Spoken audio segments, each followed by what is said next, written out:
कुछ जैसे अगर क्वेश्चन क्वेरी है, प्रश्न लिख करके आ भी रहे हैं, और आप लोग जिसको अगर होती तो लिख के डाल ही सकते हैं बीच में, और उनका हम सब लास्ट में उसको एक बार जरूर उन पर चर्चा कर लेंगे।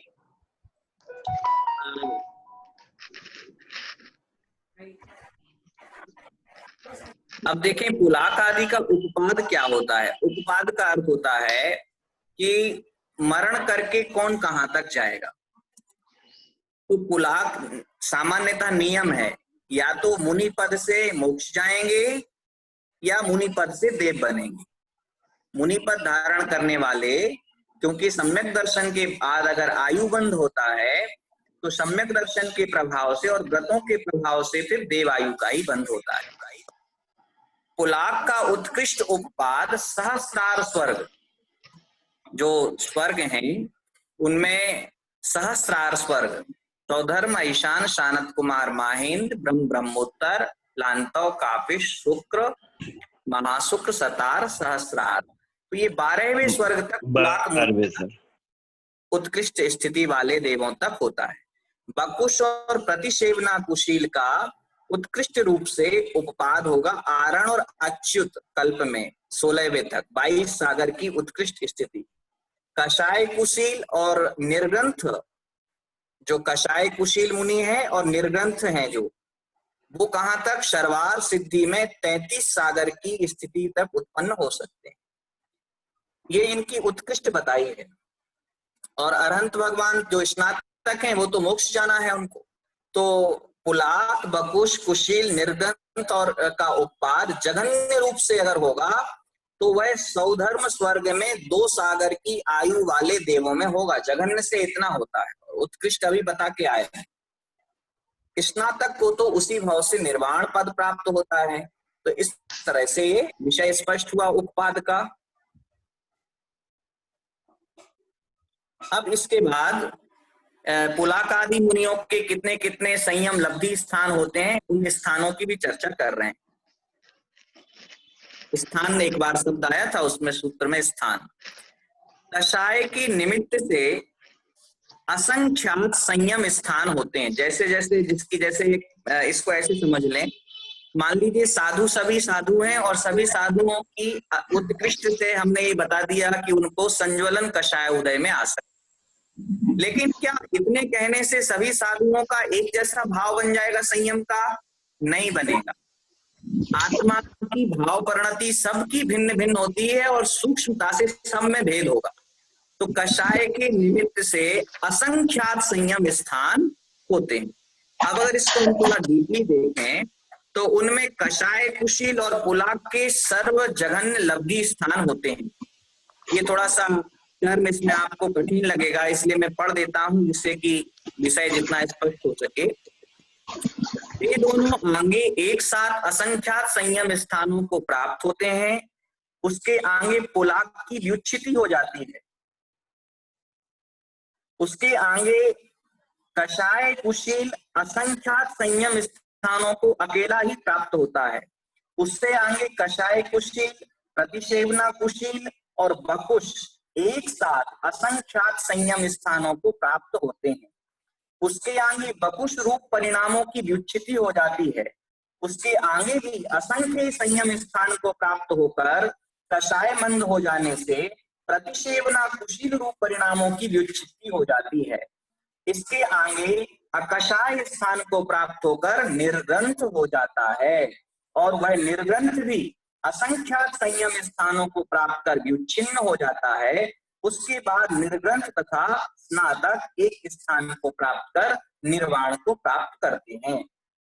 इनके संयम स्थान एक ही होता है, क्योंकि कषायों के अभाव में संयम स्थान नहीं होते। जब कषाय ही समाप्त हो गई तो संयम में जो भेद डालने का काम कर रही थी कषाय, अब वहां हम देखें निर्ग्रंथ का और स्नातक का संयम स्थान की दृष्टि से एक ही संयम बना दिया, क्योंकि 12वें गुण स्थान में कषाय पूरी तरह से समाप्त हो चुकी है। तो क्योंकि कषाय के अभाव में संयम स्थान नहीं होते, इस प्रकार इनके संयम लब्धि अनंत गुणी होती है। तो ये निर्ग्रंथ और स्नातक की जो संयम लब्धि है वो अनंत गुणी होती है।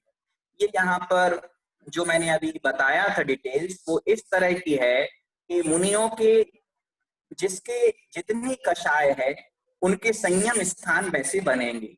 मान लिया सबको संजोलन ही है, लेकिन उसके बाद धीरे धीरे आप देखें संजोलन भी कम होती जाती है और अंत में संजोलन कषाय भी छूट जाती है। तो जैसे जैसे हम ऊपर बढ़ेंगे वो संयम स्थान में उतनी वृद्धि होती जाएगी और ऊपर जाकर के निर्ग्रंथ अवस्था में संयम की जो लब्धि होती है प्राप्ति, वो अनंत गुणी हो जाती है। इस प्रकार से ये अध्याय हमारा पूर्ण हुआ है। 9वां अध्याय हमने पुलाक बकुश आदि को समझा है। इसके बारे में अब 2-3 कुछ जो चर्चाएं थी उन पर मैं चर्चा कर लेता हूं। पहली तो ये बात है कि अगर पुलाक मुनि को हमने यहाँ भावलिंगी माना है या पुलाक मुनि में ये कहा है कि मूल गुण में कदाचित दोष लग जाता है, तो वर्तमान में जो मुनि हैं और क्या उनको पुलाक मान सकते हैं कि उनका भी इसी तरह से दोष लग रहा है? तो देखिए, ये जो निर्णय है कि अभी पुलाक मुनि होंगे या नहीं होंगे, ये शास्त्रों में मुझे अभी तक पढ़ने में इस तरह का नहीं आया है कि इनको हम मानेंगे या नहीं मानेंगे। तो हम इस पर अभी कोई टिप्पणी करने की स्थिति में नहीं है, लेकिन इतना अवश्य है कि यदि मुनि के मूल गुण में कदाचित दोष लगता है, कदाचित का अर्थ क्या होता है? कभी कभी, कदाचित, क्वचित जो शब्द आते हैं, इसका अर्थ ये नहीं लेना है कि जो अपना मूल गुण नष्ट करने का संकल्प ही लेके बैठ चुका है कि मुझे अपना मूल गुण समाप्ति करना है, ऐसा मुनि फिर अपने पद में स्थिर नहीं हो पाता है। लेकिन जो कदाचित जिसको दोष लग जाता है, उनका स्थितिकरण भी होता है, उनका उपगूहन भी होता है, और कदाचित दोष लगने से ऐसे मुनि का मुनि पद समाप्त नहीं हो जाएगा, इतना हमें मानना। आचार का विषय है ये, चारित्र का विषय है, बहुत सूक्ष्म विषय है। इसमें हम अपनी राय जल्दी नहीं रख सकते हैं, अपनी श्रद्धा जल्दी समाप्त भी नहीं कर सकते हैं, और असंयम का और शिथिलाचार का हम पोषण भी नहीं कर सकते हैं कि अगर मुनि दोष लगा रहे हैं तो कोई बात नहीं, लगाने दो, अरे मुनि है क्या हुआ, ऐसा कह के उनका हम यहाँ पर उनके असंयम की प्रशंसा भी नहीं कर सकते। संयम की तो प्रशंसा कर सकते, तो बहुत गहरा विषय है। तो वर्तमान की स्थिति को हम इसमें घटित नहीं कर रहे हैं, केवल शास्त्र में जो लिखा है वो मैंने आपको बताया है। तो इस प्रकार से वर्तमान के मुनियों को हम कहाँ रखेंगे ये भी मैं कुछ नहीं कहने की स्थिति में हूँ, और दूसरा मैं ये भी नहीं कह पा रहा हूँ कि मुनि अगर हल्का सा दोष लगा रहे हैं मूल गुण में तो फिर वो हमारे विनय के योग्य नहीं है या हम उनको मुनि नहीं माने, ये भी कहने की स्थिति में नहीं है।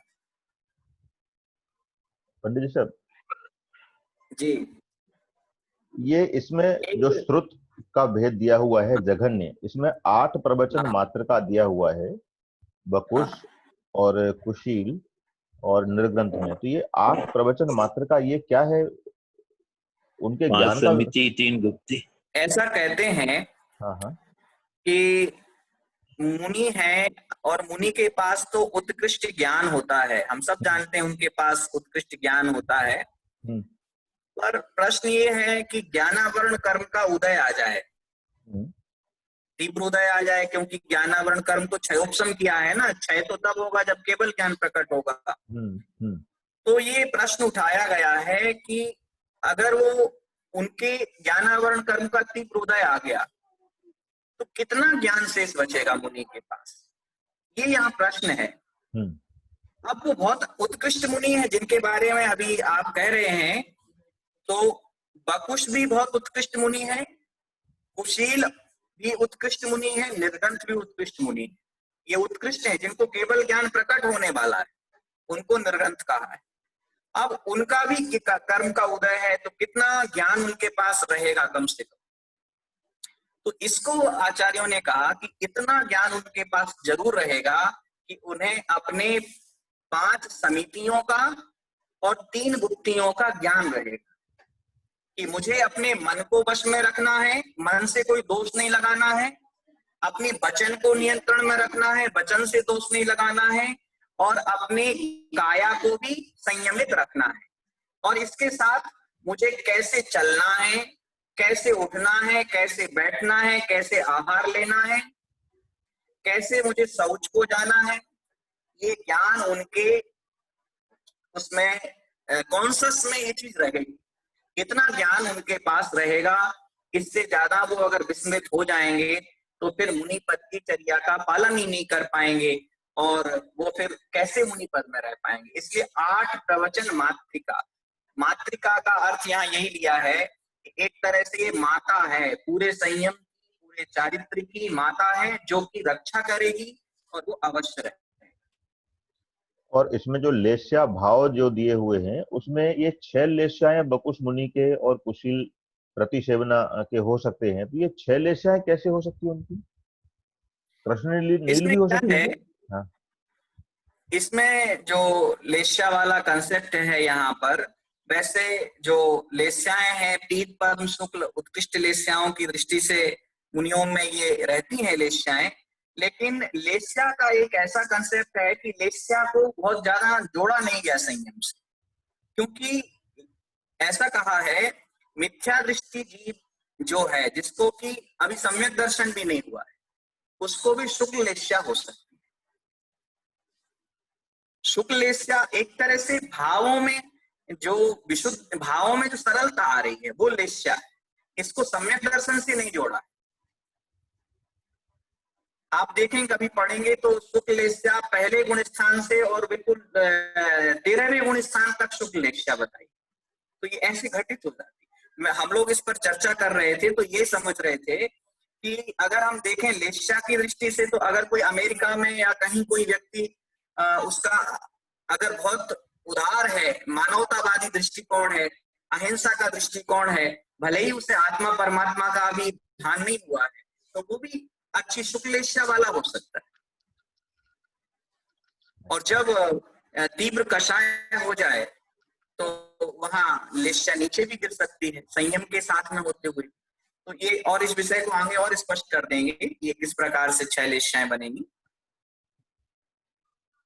10वां अध्याय अभी है अपने पास और इसके बारे में भी आज 5-10 मिनट का ही समय शेष है, लेकिन एक बार इसका मैं पाठ कर लेते हैं और पाठ करने के बाद 1-2 सूत्र आज ले लेते हैं, फिर कल का जो कैसे सेशन होगा, क्योंकि कल तत्वार सूत्र जी का संभवतः हम इस कक्षा का अंतिम सेशन करेंगे, तो उसके बारे में फिर अशोक भाई साहब जो भी चर्चा करेंगे वो कर लेंगे। पहले मैं 10वें अध्याय का वाचन एक बार कर रहा हूँ। पुलाक मुनि को पूछ लूं मैं आपसे? जी जी बोलिए। जी मैं कह रहा हूँ पुलाक मुनि को आपने कहा कि 10 पूर्व का ज्ञान होता है, 11-9 पूर्व का ज्ञान तो मिथ्या दृष्टि तक को हो सकता है, लेकिन 10 पूर्व का ज्ञान तो बिल्कुल सम्यक दृष्टि को ही होगा। फिर दोष का उत्कृष्ट से पुलाक मुनि को 10 पूर्व का ज्ञान माना है। 11-9 तक तो द्रवलिंगी को मतलब सबको हो सकता है, वो शंका ही समाप्त हो जाती है फिर। नहीं, इसको देखिए हमें समझना पड़ेगा। अगर आचार्य उमा स्वामी जी ने ये सूत्र लिखा है अलग से, तो कहीं ना कहीं गंभीरता है इसमें। और आप हो या मैं, कोई भी हो, पहले इस सूत्र पे जितनी टीकाएं लिखी गई हैं, जितनी व्याख्या है, उसको गंभीरता से पढ़ें, फिर हम इसमें कुछ निष्कर्ष निकालने की स्थिति में आ पाएंगे। नहीं, सही बात है। मोक्ष मार्गस्य नेतारं भेत्तारं कर्म भूरितां ज्ञातारं विश्वतत्त्वानां वन्दे तद्गुण लब्धये।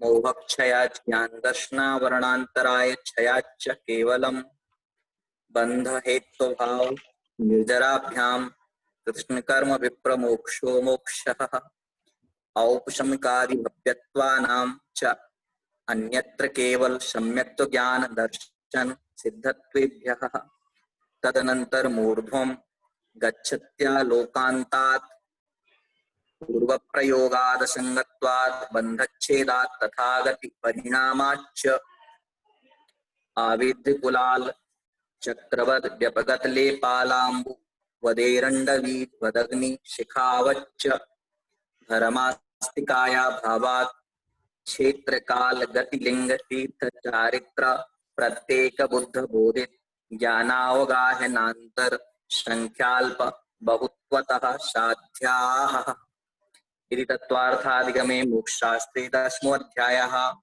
परिपूर्णता की ओर है और इसमें 9 सूत्र हैं। जिसमें से जो पहला प्रथम सूत्र है वो मोक्ष तत्व की विवेचना कर रहा है कि जब सभी कर्मों की निर्जरा कर देते हैं, क्योंकि 9वें अध्याय तक हमने कहा था कि 7 तत्वों में से 6 तत्व की विवेचना पूर्ण हो चुकी है। 6 तत्व की विवेचना जीव, अजीव, आसव, बंध, संबंध, निर्जरा, जब आत्मा से समस्त कर्मों की निर्जरा हो जाती है संयम के द्वारा, तो फिर इसके बाद तपश्चरण और संयम जब अपनी पराकाष्ठा पर होता है और अनादिकाल से जो कर्मों की कालिमा आत्मा में थी, उसको कहते हैं कि जैसे कितना भी विशाल कोई लकड़ी रखी हुई हो कहीं, या जो सामग्री है जलने के लिए वो रखी हुई है, लेकिन अगर थोड़ी सी आग लगा दें और फिर पवन का झकोरा अगर आ जाए, हवा का झोंका, तो कितना भी विशाल लकड़ियों का समूह जल जाता है। इसी तरह से आचार्य कहते हैं कि ध्यान की अग्नि जब प्रकट होती है आत्मा में, तो अनादिकाल से जो अनंत कर्म बंधे हुए थे, वे सब कर्म वहां ध्यानाग्नि के द्वारा, शुक्ल ध्यान के द्वारा नष्ट हो जाते हैं अंतर मुहूर्त में। इतनी शक्ति आत्मा में। तो मोक्ष जब प्राप्त हो रहा है, अब वह मोक्ष क्या है? 14वें गुण स्थान के ऊपर मोक्ष है, और उस मोक्ष की स्थिति बता रहे हैं कि मोक्ष किसे माना जाए। क्योंकि मोक्ष के बारे में कुछ लोग ऐसा कहते हैं कि आत्मा कहाँ रहती है, क्या आत्मा मोक्ष में रहती है या नहीं रहती है, आत्मा का मोक्ष होता है या नहीं होता है, मोक्ष जानने के बाद आत्मा में क्या बचता है क्या नहीं बचता है। ये सारे प्रश्न हमारे मन में हो सकते हैं, वो हमें 10वें अध्याय में समाधान मिलेंगे। पहला सूत्र आप देखें, मोह क्षया ज्ञान दर्शनांतराय क्षयाच केवलम। एक बार फिर पढ़ रहा हूं, मोह क्षयाच ज्ञान दर्शना वर्णांतराय क्षयाच केवलम।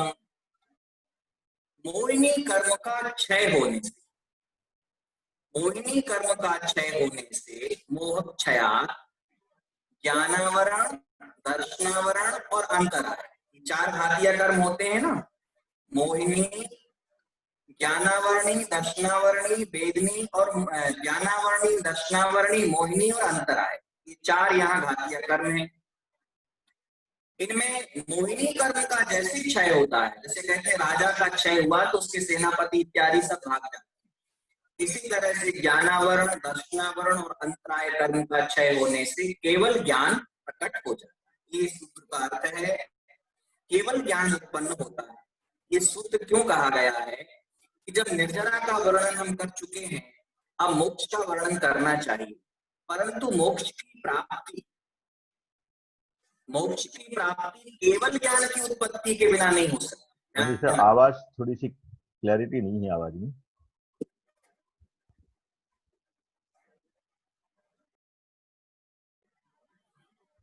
आवाज ठीक नहीं आ रही है क्या? आवाज ठीक नहीं आ रही है। एक मिनट, ब्लूटूथ लगाते हैं, देखते हैं। अब ठीक हो गई थी अभी, कोई बात नहीं, अब 5-10 मिनट का।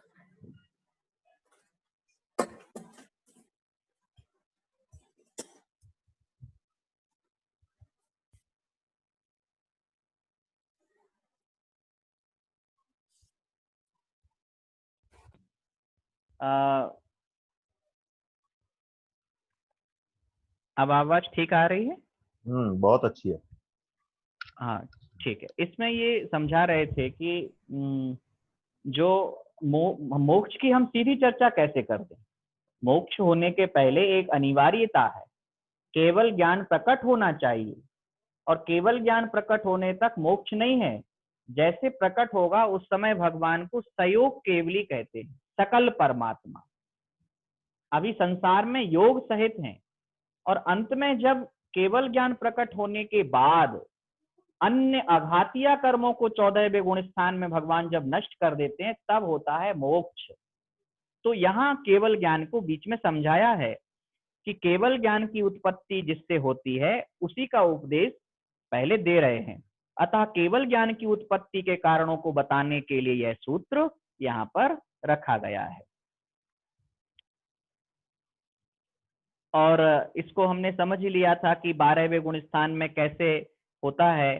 तो एक बार थोड़ा सा और बता देता हूँ। जो छपक होते हैं, छपक कहते हैं जो 12 छपक श्रेणी चढ़ रहे हैं, जो मुनि 8वें 9वें 10वें श्रेणी चढ़ रहे थे, अब वो आ गए थे 12वें गुण स्थान में। तो 12वें गुण स्थान के उपांत समय में, उपांत क्या होता है? अंत समय से थोड़ा सा पहले का समय, उसको उपांत कहते हैं। उपांत समय में निद्रा और प्रचला कर्म का नाश करके अंत समय में 5 आवाज ज्ञानावरण, नहीं 4 आ दर्शन। रही साहब। आवाज नहीं आ रही है? अभी तो आ रही है। और कोई बताएं, और आवाज आ रही है? और सभी को आ रही है? राजन जी आ रही है? ठीक आ रही है। आ रही अभी है? तो हाँ, अच्छी आ रही है आवाज। अभी अच्छी आ रही आ है। रही है आवाज, आ अच्छी रही है, आ रही अच्छी है आ रही है। जी जी, तो म्यूट कर लीजिए 12वें सभी गुण को। स्थान, 12वें गुण स्थान में उपांत समय में क्या होता है कि निद्रा और प्रचला कर्म का नाश करके अंत समय में 5 ज्ञानावरण की प्रकृतियां होती हैं, 4 दर्शनावरण की, और 5 अंतराय कर्म का नाश करके अचिंत्य विभूति युक्त केवल ज्ञान और केवल दर्शन उनको प्रकट हो जाता है। इस तरह से भगवान फिर साक्षात त्रिकालवर्ती सब द्रव्यों को और उनकी सब पर्यायों को के स्वभाव के वे ज्ञाता बन जाते हैं। अनंत दर्शन है भगवान को। एक तरह से ऐसा कहा है कि कृत्य कृत्य मेघ पटलों से विमुक्त शरतकालीन स्वकिरण कलापों से पूर्ण चंद्रमा के समान सौम्य दर्शन तथा दैदीप्यमान मूर्ति केवली हो जाता है। तो ये केवल ज्ञानी का वैशिष्ट्य है। बहुत सारी विशेषताएं हैं केवल ज्ञान प्रकट होने के बाद। जब आप इनको पढ़ेंगे तो आपको महसूस होगा, ये लगेगा कि केवल ज्ञान कोई साधारण ज्ञान नहीं है, जिसको जैन दर्शन का प्राण कहा जाए। अगर सर्वज्ञता को स्वीकार नहीं करेंगे कि भगवान सर्वज्ञ होते हैं, तो फिर ये जितनी जिनवाणी को हम पढ़ रहे हैं, ये जिनवाणी पर प्रश्न चिन्ह लग जाएगा। इसलिए भगवान की सर्वज्ञता को, कि उनके ज्ञान में भूतकाल, भविष्य काल, वर्तमान काल और जितने संसार में द्रव्य हैं उनकी पर्यायों का ज्ञान एक साथ प्रकट हो जाता है। प्रति समय वह उनको उनका साक्षात्कार करते हैं, और इतना होने के बाद भी उनका कोई राग नहीं है, कोई द्वेष नहीं है। परिणाम उनके पूर्ण वीतराग परिणाम है। ऐसी वह अकल्पनीय, हम तो उसकी कल्पना भी नहीं कर सकते, ऐसी अवस्था को भगवान प्राप्त कर लेते हैं। इस तरह से आज के इस स्वाध्याय के क्रम को यहीं विराम देंगे। आगे जो मोक्ष की विशेषताएं हैं उन पर अब हम कल परिचर्चा करेंगे और 10वें अध्याय को पूर्ण करेंगे।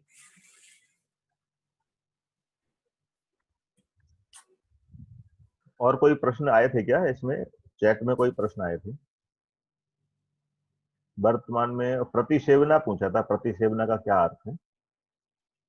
उसमें जो प्रतिसेवना का अभी एक एग्जैक्ट अर्थ तो मुझे नहीं स्मरण में आ रहा है, केवल इतना ही था कि उसको बार बार सेवना करने का अर्थ होता है कि उसका उसमें उपयोग करना, उसमें लग जाना, और बार बार जब लगते हैं तो उसको प्रतिसेवना कहते हैं। जैसे वहाँ प्रतिसेवना कुशील और कषाय कुशील 2 भेद किए थे उनके, तो उसके बारे में और जो एग्जैक्ट होगा वो मैं देख करके फिर स्पष्ट कर दूंगा। पंडित साहब, ये हमें बिल्कुल मतलब आश्चर्य जनक जानकारी लगी कि शुक्ल ध्यान प्रथम जो गुणस्थान है वहां से प्रारंभ हो जाता है, ऐसा? Is it so? शुक्ल ध्यान के बारे में नहीं कहा था, शुक्लेश्या के बारे में। सॉरी, कि हाँ शुक्ल जो शुक्ल लेश्या, बिल्कुल लेश्या। बिल्कुल, शुक्ल लेश्या। तो जी। ये तो बहुत अच्छी बात है। एक्चुअली बीच में एक बार ये प्रश्न भी आया था कि जब हम देखते हैं अपने चारों तरफ, तो हम कई बार देखते हैं कि हमें ये लगता है, जिस तरह से हमारा अपब्रिंगिंग होती है, कि जैन लोग ही जीवों के प्रति दया भाव होना, करुणा होना, ये होना चाहिए। पर जब हम और लोगों को देखते हैं तो हमें लगता है कि कई लोग हमसे कई गुना ज्यादा, जैसे वीगन सोसाइटी अभी है, वो तो और भी आगे बढ़ करके मतलब जीवों की रक्षा करना और हर तरह से उसमें लगे हुए हैं। करुणा भाव जिनके बहुत अधिक होते हैं, हमारे साथ के लोग होते हैं। हम देखते हैं कि हम शायद इतने जो दूसरों को सहयोग करने वाला स्वभाव ना हो जितना उनका है। तो हमें कई बार लगता है कि ये लोग कौन से हैं जिनके अंदर इतने निर्मल और अच्छे भाव हैं। तो ये इससे क्लियर हो जाता है कि जो शुक्ल लेस्या है ये गुण स्थान एक से भी हो हाँ, सकती है, इसमें दोनों का थोड़ा कोई सा कनेक्शन नहीं है। इसमें हमें एक दृष्टि रखनी है कि लेस्या जो है ना वो परिणाम हमारा ठीक है लेस्या का, लेकिन आत्मा के लिए कल्याणकारी लेस्या नहीं होती है। आत्मा के लिए जो कल्याणकारी है वो संयम होता है। तो जब लेस्या और संयम का जहाँ मेल होता है, एक तरह से ट्यूनिंग समझ लें, उनकी ट्यूनिंग जहाँ होने लगती है वहां मोक्ष मार्ग बनता है।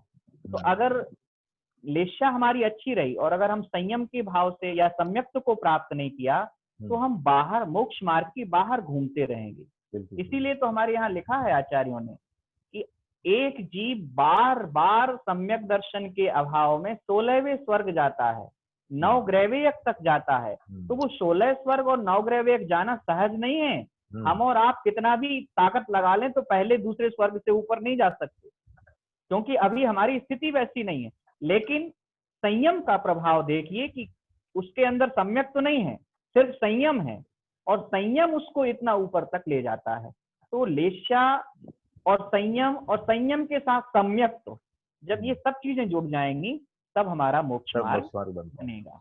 तो बाहर भटकने के लिए ये अगर कोई जरा सा भी अच्छा परिणाम रखता है तो हमारा धर्म कहता है कि प्रत्येक जीव को उसके शुभ परिणाम का फल मिलेगा, चाहे वो जैन हो अजैन हो कोई भी हो, उसके भाव अच्छे हैं तो उसको नियम से स्वर्ग आदि का सुख प्राप्त हो सकता है। पंडित साहब, आपने पहले कहा था कि अगर हम संयम धारण नहीं करें तो भी 16वें स्वर्ग तक जा सकते हैं।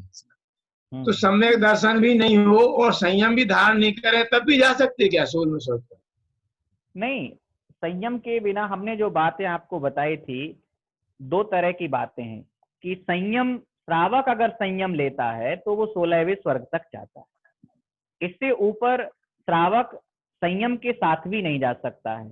इसके ऊपर अगर जाना है तो मुनि बन करके ही 9 ग्रैवेयक आदि में जा सकता है। चाहे वो सम्यक दृष्टि हो तो जा सकता है, और मिथ्या दृष्टि भी अगर मुनि बने और उत्कृष्ट संयम का पालन करे तो वो भी 9 ग्रैवेयक तक जाता है। लेकिन 9 ग्रैवेयक से ऊपर 5 अनुत्तर जो माने गए हैं, सर्वार सिद्धि जिसमें है, वहां जाने के लिए 9 अनुदिश और 5 अनुत्तर के लिए नियम है कि मुनि को सम्यक दृष्टि भी होना चाहिए, तभी होता है। तो हमने ये नहीं कहा कि असंयम के साथ 16वें स्वर्ग चले जाएं, ये व्याख्या नहीं। श्रावक के असंयम के साथ में और असंयम के साथ में और बिना सम्यक दर्शन के कौन से स्वर्ग तक जा सकते हैं? उसके लिए अलग अलग व्यवस्था बनाई है। दूसरे स्वर्ग तक कौन जाएगा, कौन उसमें 12वें तक जाएगा, उसकी विवेचना भी हम आपको देख करके कर देंगे। सम्यक दर्शन, देखिए सम्यक दर्शन सबसे बड़ी निधि है श्रावक के लिए। अगर और कुछ कर पाए या ना कर पाए अपने जीवन में, लेकिन इतना भाव जरूर रहे कि मुझे 7 तत्व का यथार्थ ज्ञान और उस पर यथार्थ श्रद्धान आ जाए। ये उसके लिए इससे बड़ी उपलब्धि श्रावक के जीवन में नहीं हो सकती, क्योंकि अगर सम्यक्त्व की भूमि नहीं है तो फिर इसके ऊपर जितना भी निर्माण होता है वो सब व्यर्थ चला जाता है। तो हमारे लिए हमारा लक्ष्य स्वर्ग जाना नहीं है, हमारा लक्ष्य है कि हमारी अनादिकाल की जो कर्म है, जैसे एक बार मैंने कहा था आपको ध्यान हो कि प्रश्न आया कि स्वर्ग में भगवान की पूजा करते हैं देवगण, तो देवों से प्रश्न आया कि देव भगवान की पूजा क्यों कर रहे हैं, देव तो स्वर्ग में है, अब उन्हें और क्या चाहिए। तो वहां लिखा था कि देवता अगर सम्यक दृष्टि है तो वो भी ये भावना बाता है कि भगवान मेरे कर्मों का क्षय हो, कर्म निर्जरा की भावना से भगवान की भक्ति करता है। तो ये भाव हमारे अंदर हमेशा बना रहे कि मुझे सम्यक दर्शन प्राप्त हो। जैसे हम कहते हैं ना, दुख हो कम्मख हो बोहि लाहो सुगई गमनम समाहि मरणम जिणगुण संपत्ति हो मंच। हे भगवान, मेरे दुखों का क्षय हो, कर्मों का क्षय हो, समाधि मरण हो मेरा, और सुगति की मुझे प्राप्ति हो। और जो बोधि की बात आती है, बोधि का अर्थ सम्यक ज्ञान ही होता है। वो सम्यक दर्शन के बिना कभी सम्यक ज्ञान नहीं हो सकता। मुझे वो सम्यक बोधि की प्राप्ति हो, और मुझे हे जिनेंद्र भगवान, जिस गुण संपत्ति को आपने प्राप्त किया मैं उसको प्राप्त करूं। क्योंकि संसार में जब हम पंच परावर्तन आपको कभी बताएंगे, पढ़ाएंगे, तो आपको लगेगा संसार में ऐसी कोई पर्याय, ऐसा कोई स्थान, ऐसा कोई समय नहीं है जहां हम अनंत बार नहीं गए हो। अनंत बार हमने जन्म नहीं लिया हो, चाहे 16वां स्वर्ग हो, चाहे 9 ग्रह हो, वहां भी केवल ये सर्वार्थ सिद्धि को छोड़ दीजिए, अनुत्तरों को, क्योंकि वहां के जीवों का नियम है कि वो एक भव से फिर मोक्ष जाते हैं। अगर वहां गए होते तो मोक्ष चले जाते। तो उन 1-2 स्थानों को छोड़ करके संसार में सभी जगह हम कई बार होकर के आए। यहाँ तक लिखा है कि जो आज हमें शरीर मिला है, जैसा रूप मिला है, जैसा रंग मिला है, वैसा का वैसा भी अनंत बार मिल चुका है, क्योंकि रिपीटेशन तो होगा हर चीज में। जब परमाणु उतने ही हैं, उनको उसी रूप से बनना है, और हम अनादिकाल से भटक रहे हैं, तो कई बार रिपीटेशन हुआ है। यहां तक समझ लीजिए, जिस कुर्सी पर बैठ के आज आप काम कर रहे हैं, वही उसी कुर्सी पर भी अनंत बार बैठ चुके हैं। वहीं बैठ करके हम कई बार इसी स्थिति में रह चुके हैं। तो जब पंच परावर्तन की स्थिति को कभी आपने तो पढ़ा ही होगा, सब सुधी श्रावक हैं, तो ये चीज बहुत विचित्र लगती है। ये लगता कि संसार का अंत कैसे हो, हम कैसे अपनी आत्मा को अब यहाँ से मुक्त अवस्था की ओर ले जाएं। अशोक भाई साहब, कल के बारे में अगर कुछ बात करनी हो तो उस तरह से। नहीं, कल का सेशन हमारा जैसा चल रहा है वैसे ही सेशन चलेगा, और इस बात पे निर्भर करता है कि लोगों की जिज्ञासाएं कितनी है, कल हम पूर्ण कर पाते हैं कि नहीं कर पाते हैं। जी। और कल अगर समय से हम पूर्ण कर सके तो हम एक हल्का सा कुछ समय का वैलिडिक्टरी सेशन टाइप का रखेंगे, और उस वैलिडिक्टरी सेशन में हम आप सबसे चाहेंगे कि आप अपनी जो भी आप अपने ये पूरा हम साथ में जुड़े रहे, और इतने समय तक हमने इसका स्वाध्याय किया और हमें नई नई कई चीजें पता चली, बहुत सारी चीजों के बीजारोपण हुए जो हम अपने अब आगे चिंतन मनन करके हम उनको और अच्छे से समझ सकेंगे। तो हमारे लिए ये विशेष उपलब्धि हुई, और साथ में चूंकि हम रहे तो आप अपने अनुभव भी कुछ हमें साथ में हम लोग शेयर जरूर करेंगे। तो ये एक वैलिडिक्टरी जैसा होता है, एक और वैसा हम सेशन एक रखेंगे। डिपेंड ये करता है कि कल हमारे पास कितना समय होता है। तो हम समझते हैं कि कल, मुझे तो पता है नहीं कि इसमें कितना समय लगने वाला है, तो जितना समय अशोक लगेगा भाई हम साहब, वो अगर तो अगर कोई दिक्कत नहीं हो तो कल 3 बजे से कर लेंगे। हाँ, अगर सभी को अनुकूलता हो तो कल हम 3 सेशन भी रख सकते हैं। कल 3 बजे से हम प्रारंभ कर लें, और 4:30 बजे तक हमें लगता है कि अगर समय लगा भी तो 4:30 तक हम हर हाल में उसको पूर्ण कर सकें। ठीक है पंडित साहब, 3 बजे से, है ना? 3 कल बजे से तो हम चतुर्दशी भी मैसेज है भी डाल देते संभवतः। हैं। हाँ हाँ, कल क्या चतुर्दशी भी है क्या कल? चतुर्दशी भी है कल। जिनके हाँ। व्रत एकादश भी रहेंगे तो उनको भी स्वाध्याय के लिए खूब समय मिल जाएगा। हाँ ठीक है, तो कल हम 3 बजे से इसको कर लेते हैं, और मैं ग्रुप पे भी डाल दूंगा। जो लोग भी यहाँ हैं और जो ग्रुप में नहीं हो, वो हालांकि मुझे अभी नहीं मालूम भविष्य में क्या होने वाला है, इस ग्रुप का हम क्या करने वाले हैं, क्या इसमें हम कोई और गतिविधियां भी कंटिन्यू रखेंगे या नहीं रख पाएंगे, तो ये समय बताएगा। खैर अभी तो कल अपन देखते हैं, और कल 3 बजे से प्रारंभ करो। जो नहीं हो वो जरूर उसको ज्वाइन कर लें, हमको अभी बता दें तो उनका हम मोबाइल नंबर इसमें जोड़ देते हैं, ताकि वो रहें। अगर हम आगे और कुछ गतिविधियां संचालित कर सके तो निश्चित रूप से हम सम्मिलित रूप से और सामूहिक रूप से इस कार्य को जारी रखेंगे। जैसे आपने पंच परावर्तन की बात कही, ऐसे कुछ हम कैप्सूल कोर्सेस बीच बीच में जरूर रखेंगे। हम भले ही, हमको नहीं मालूम कि हम रेगुलर रह पाएंगे या नहीं रह पाएंगे, क्योंकि अब ऑफिस खुल रहे हैं, काम बीच में आ गए हैं। मुझे भी कई बार ये सेशन चल रहा होता है और बीच में कभी दूसरे कॉल पर भी रहना पड़ता है, तो ऐसा अक्सर कई बार हुआ है। पर किसी तरह से सब व्यवस्थाएं अपनी तरफ से सुचारू रूप से संचालित रही और हो गया। पर हम बीच बीच में कभी कभी कैप्सूल कोर्सेज जरूर रखेंगे। कैप्सूल से मेरा मतलब ये है कि हम छोटे कोर्सेज जैसे पंच परावर्तन है, हो सकता है कि 2 सेशन में ये हम इस चीज को समझ सकें। ऐसे ही आप लोग जो भी चीजें बताएंगे, तो कुछ ऐसे जो अपने टेक्निकल टर्म है और ये ऐसी चीजें हैं, उनको हम अलग अलग समय रख करके, हाँ, तो उनको हम रख सकते हैं। तो इस तरह से हम जारी रखेंगे। तो ये कल के बारे में था। आप जरूर अपने भाव कल जरूर बताइएगा, व्यक्त कीजिएगा कैसा रहा, और हम इसमें क्या इम्प्रूवमेंट कर सकते हैं भविष्य के लिए, और हमारी क्या आगामी वो रहनी चाहिए। क्योंकि देखिए, आप सभी लोग, जितने लोग अभी आज यहाँ पर हैं, वो तो निश्चित रूप से प्रतिदिन लगातार रहे, इससे उनकी जिज्ञासा भी प्रकट हो रही है, और ये पता चलता है कि वो बहुत इसमें स्वाध्याय में प्रवृत्ति उनकी है। तो अगर हम कभी ऐसा कर सके कि इसको हम कंटिन्यू रख सके किसी भी तरह से, तो वो हम रखना चाहेंगे। पंडित साहब वो जी जिनवाणी स्तुति कर लें, 4 मिनट बचे हुए कर लेते हैं। और कल का आप समय का सभी ध्यान रखेंगे। मैं 3 बजे हम लोग कल प्रारंभ कर लेंगे। जी जी। जावाणी के ज्ञान से सूझे लोकालो, वाणी मस्तक नभ हो सदा दे तू हो। तेज वाणी भारती हो ही जपो दिन रैन, जो तेरी शरण तो पावे सुख चैन। देव जो अरिहंत को गुरु से वो निर्गुण, दया धर्म पालो सदा यही मोक्ष का।